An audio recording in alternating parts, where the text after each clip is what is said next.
right, Coach Smith, how are you feeling right now? Kind of relieved, excited, really proud of the guys, and the men and women had a great day. So, yeah, excited for the whole program. What was some of the things you told your men's team before they went out there? Just that to prepare for it to be fast and uncomfortable for a long, long time. That I kind of knew NAU is really good at trying to make people make decisions early. I said, he's got to decide in the first couple minutes, do you want to be in or out? And so when we came through the first K at about 150 points, I knew that's much more aggressively than we usually run. I think last year we were about 300 at the first K. So I thought, man, they decided they're going to go. And so that made me a little nervous because, boy, you're taking a risk, but it paid off. You had a handful in the top 15. Yeah. How'd you know that was going to unfold like that? I don't think I did, actually. Yeah. Wouldn't have guessed that. Mm-hmm. Yesterday you said there were 10 guys who you could have run today. Yeah. How did you make the ultimate decisions? Who was racing? At the end of the day, I went with, for our seventh guy, which is where it really shook out, I went with a guy named Will Muirhead, who's been in our program for 4 years. He's worked hard, developed. Early in the season, he was running clearly in our top 5, and in our last race of the regional, he DNF'd. He was struggling. I had to pull him out, and so I didn't know. I thought, you know what? The guy's been great all year. I'm going to give him a shot. I think he finished in the 80s or 90s today. So as our seventh man, that's really good. He was 140th last year, so I think I went the right guy. We had Ryan Shoppy, who was 56 last year, that we've been redshirting, and that thought was, do I stick Shoppy in there or do I not? And so we went with Will and preserved Shoppy's eligibility for another couple of years, so it looks like the right decision. What was the game plan for you guys? Just to really understand that it was going to be hard from the go, and that NAU is really good at making people uncomfortable and making people doubt themselves, and that's kind of what they're known for. And we've seen it a few times, and we've tried coming from behind like we did last year and say, let's not play their game, let's do it our way, and it almost worked.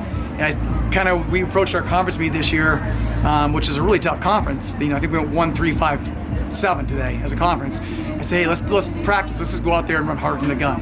And so we went through in 4:30. It wasn't 2:30 like we were today. But we went in 4:30 at our conference meet and 9:0 something at the 2 mile. And so we held on well doing that. Well, it worked there. Let's do it again. And we don't have to be leading, but let's be with the leaders. What was the atmosphere out here?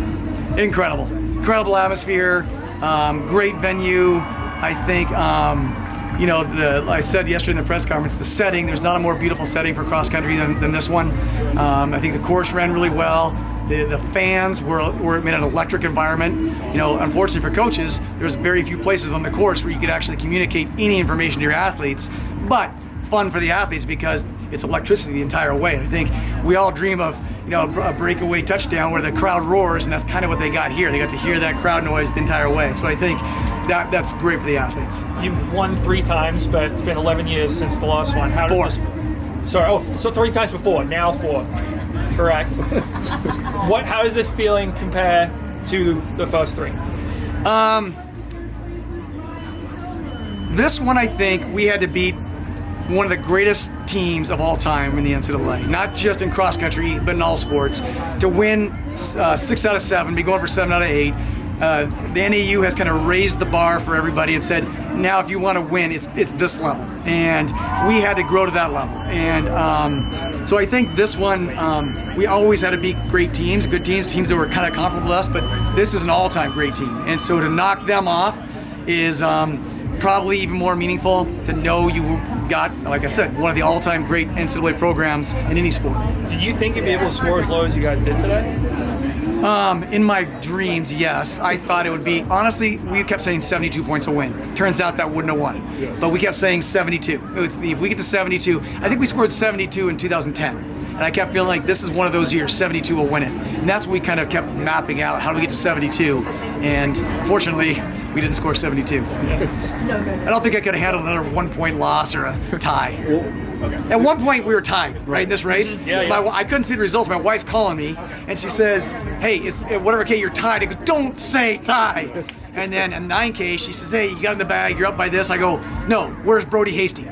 She goes, oh, he's way back. I go, that's the problem, because that guy is coming. I go, keep your eye on him, tell me, please, where that guy is. So, yeah, I was kind of waiting for Brody Hasty to do his thing, and he did. He moved up at the end, so. But Dave, to that point, and I just asked Victor and DC this, when because they started in different places, but when all 4 got together, yeah, and like 8K, that's powerful. 9K, I mean, That's powerful. that was like an emotional thing to see that happen. Well, in the front two guys, Mayer and Fawad, I had said, hey, we're in the lead, stop taking risk. You know, just maintain, don't need to catch anybody, don't press, we don't need to blow us out, let's stay where we are. And so that gave, Vic and then eventually Adisa the chance to kind of tighten up a little bit. So, yeah, and they came together, and then that's powerful when you're running four together like that. You shared with me when we were walking out of Appalachia 2 years ago, we're going to get these guys. There were a couple other words in there too, but I'll keep it PG here. We're going to get, what does it mean to finally see that through? Like I said, I think it's just it's exciting. I feel relief. I feel like it's been a long time coming.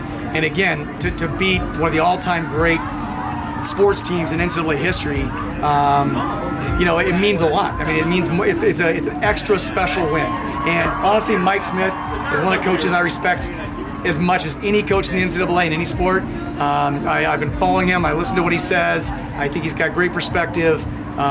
He and I are friends. We got a great rivalry, but we're also good colleagues. And you love beating your enemies, beating your friends is even better. So just happy to win this one and take down, like I said, really one of the all-time great programs.